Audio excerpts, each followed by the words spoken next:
All right, Andy, you're up next.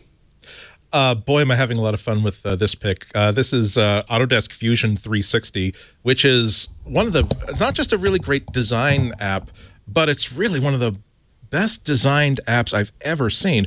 The 3D design apps are really, really complicated because they're usually based upon some piece of software that costs $10,000 and you need to go through a $10,000 training course in order to learn how to use it. This is how you design a nuclear reactor with these things.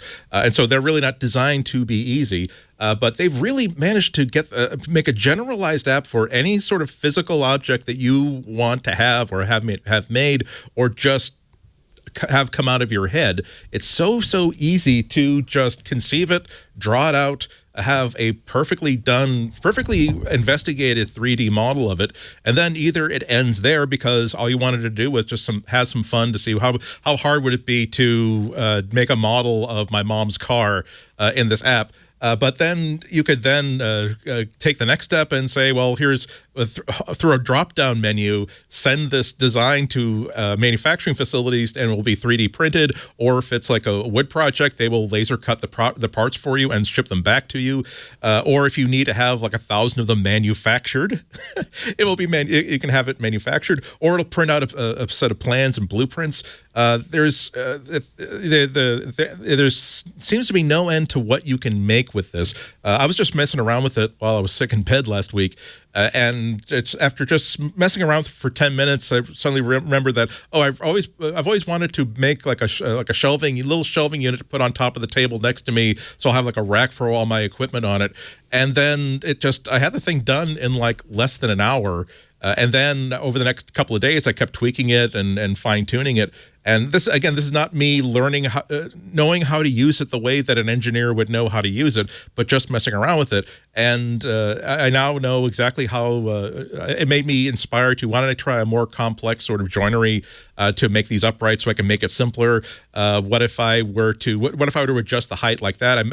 It made it very easy for me to make models of, I need a place for the laptop, I need a place for the Mac Mini, I need a place for the NAS. It made it very easy to make simple models of all those things so I could fit them onto the shelves to see how big the shelves could be. And then the last thing, you're seeing it right now, is I'm probably going to build it when I get back home from New York. And so now here is a set of plans that shows me here's what it looks like from every elevation. Here's all the measurements I need to go for.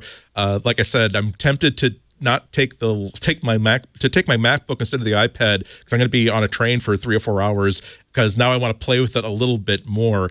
I built this model using. It doesn't force you to build it the right way. It lets you just basically play with shapes and how they fit together.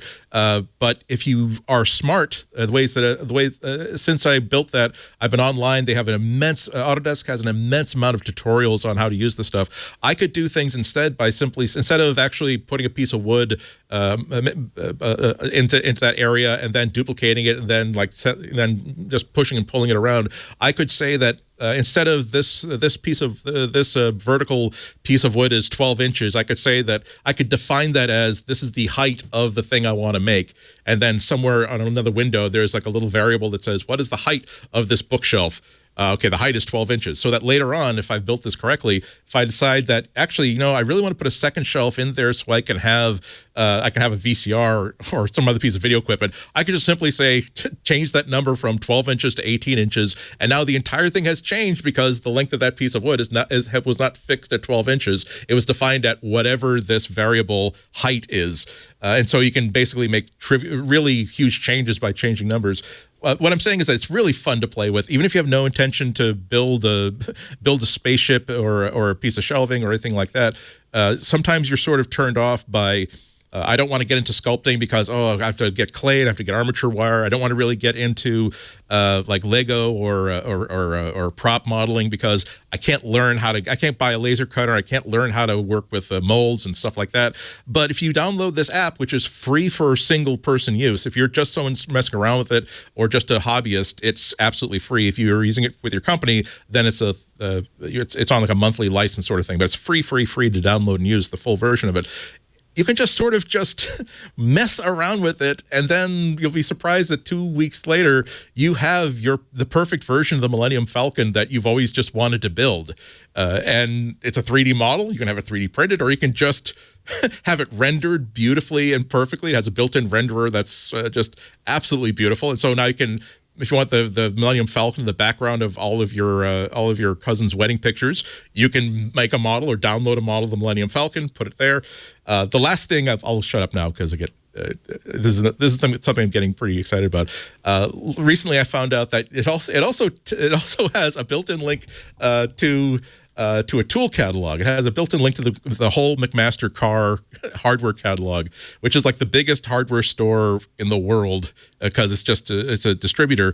So I'm going to be holding some of the stuff, some of these pieces of this bookshelf together with screws.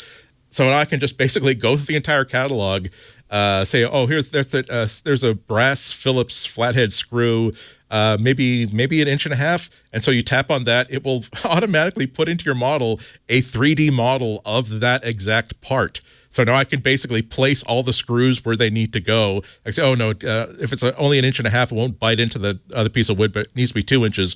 Replace that with a 2-inch version of it. So now when I'm done, I know that I don't need to buy a whole package of 20 screws. I only need 8 of them. I know I need the 2-inch one of them. I could click a button, just have them shipped to me. It's like, oh my God, it's like wishing for something to exist, and now it exists, or at least the plans for it exists. So download it and play with it. It's just so much fun to play with. I want you to send it off to a manufacturer and make me one. Okay. Might be kind of beefy. I've been thinking, I've been looking for a tech shelf. Like, it's really complicated. You know, we have 4 iPads, 5 iPhones, 3 laptops, 4 different, the AirPods and everything to charge. And I've been looking for the perfect table. Now I should just build my own. And that's the fun of this. It's like, it's so easy. This basic thing is something simple. I build stuff like this really, really easily because it's easy to make. Bonehead sort of just screw it together, glue it together sort of joints, just cut them into length. But when you start to see how parts fit together, you start to get more ambitious. And now I'm thinking that, there's the shelves. I'm using like this wood stock that I happen to have a lot of in the house. So that makes like sort of a thick shelf. What if I were to make those like hidden storage for like the cable runs so that all the cables are sort of hidden inside these shelves? And what if I were to make another sort of thing that can fit next to it as a sort of an easel for the iPad that I can also lift off and put onto the desk? And you just get more and more ambitious as you go because it's easy to mess around with this sort of stuff. You tend to believe that all things are possible with this. I know. Yes, I might make a couple, and if you like version number 2 or version number 1, we'll talk. Okay. Well, I think for postage and handling. I've seen where you keep your dongles. I don't mean to be forward, but your cabinet, with all your little drawers, and I think maybe you could come up with something that works even better than that, and then maybe you'd have another career, manufacturing these and selling them. I'll have another career and 1.5 fewer fingers. Oh no! Didn't you say you just send it off to someone else to manufacture it? You can, but it's fun.